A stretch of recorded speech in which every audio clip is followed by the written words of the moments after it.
Yo soy Rubén Ruiz Guerra, soy maestro en Historia. Actualmente trabajo en el Centro de Investigaciones sobre América Latina y el Caribe de la Universidad Nacional Autónoma de México.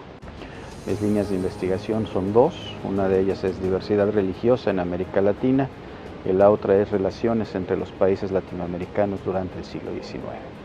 ¿Cómo inicié mi carrera académica? Como todos los que nos dedicamos a esto lo hacemos, que es fundamentalmente encontrando un enorme placer en leer, en descubrir cosas, en inventarse historias y en comunicarlas. Y a partir de ahí fue surgiendo la necesidad, digámoslo así, de aprender más sobre, en mi caso, cuestiones de historia. Primero historia general, me interesaba muchísimo la historia grecorromana, la historia clásica, después mitología, y ya un poco mayor me interesó muchísimo la literatura y su relación con lo que esto nos decía de la vida de los seres humanos, y eso enfocado desde la historia.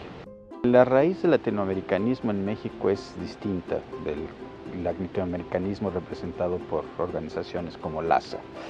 ¿A qué me refiero? Por una parte, México es parte de América Latina, se reconoce como un elemento que surge, que tiene identidades con el resto de los países latinoamericanos.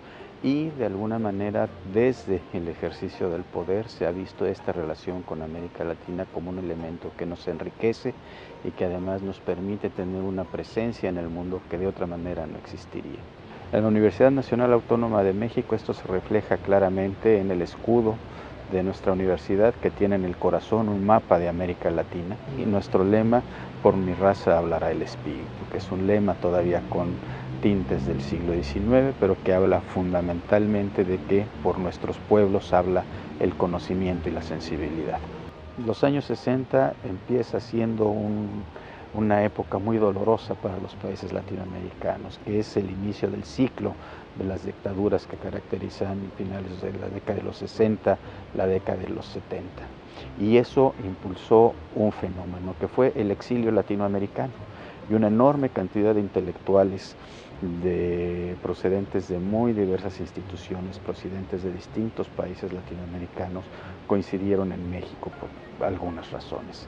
Y es justamente en el exilio en donde se genera esta vertiente del latinoamericanismo que a nosotros nos interesa y que nosotros hemos cultivado, que tiene que ver no tanto con el estudio de las particularidades y los procesos individuales de todos y cada uno de los países de la región, sino con la necesidad de encontrar los elementos que nos identifican, de encontrar los elementos en los cuales hemos visto coincidencias, ¿no? Es muy interesante cuando revisamos nuestra historia, por ejemplo, que tenemos problemas muy parecidos y que les hemos dado respuestas muy parecidas independientemente de la orientación política de muchos de los gobiernos, ¿no? Entonces, justamente ese latinoamericanismo lo que se ha preocupado es por el encuentro de identidades, por el encuentro de similitudes, por el encuentro de respuestas a la necesidad de entender cuál es el papel histórico que América Latina tiene en el mundo, y más en un mundo globalizado como el que ahora vivimos.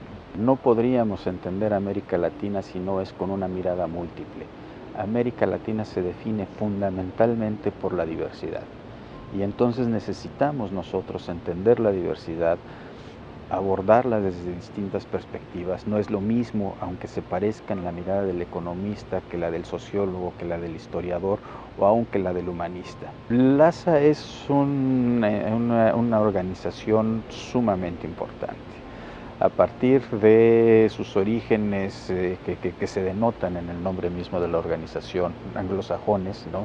Ha sido un espacio que ha permitido aglutinar distintas perspectivas, distintas visiones, tiene unos congresos que tienen un poder de convocatoria singular, ¿no? Muy importante, y eso genera una posibilidad de diálogos más amplios, de posibilidad de diálogos más generosos, posibilidades de ir abriendo nuevos espacios. Ahora me parece que es muy importante que LASA a su vez esté sufriendo transformaciones en su interior.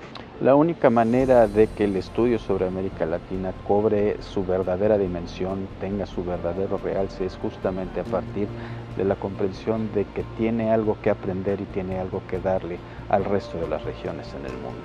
En la medida en que entendamos eso, en la medida que lo trabajemos, en la medida en que generemos nuevas temáticas, nuevas problemáticas que abordar, vamos a poder avanzar mucho.